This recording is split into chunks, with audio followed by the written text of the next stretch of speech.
There has been a certain purposeful, dynamic leadership which Mr. Modi has provided. There is no doubt that he has given a certain sense of energy to the office of Prime Minister. Not just in terms of communication, but in terms of constantly being virtually on the road, announcing something new, something different, giving a sense of positivity to government and governance. I think that's been the great strength of this government.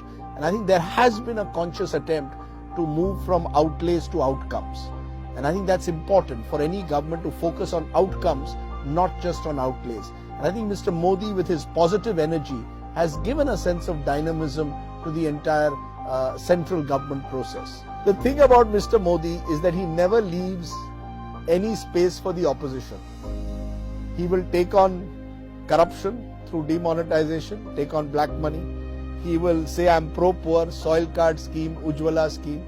He will show muscular diplomacy, surgical strikes against Pakistan.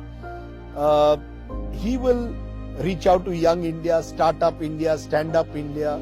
He will reach out to business and talk about Make in India.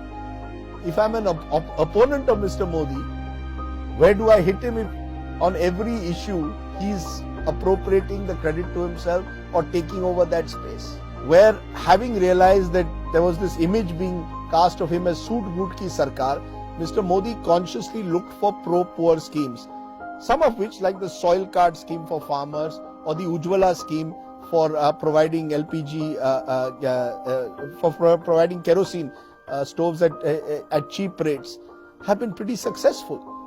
These are, or at least have given the impression to a large number of people that here is a Prime Minister who's also thinking about the poor.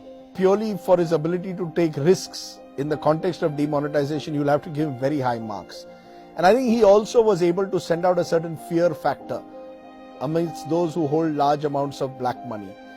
And I think for that, you have to give him strong, good marks.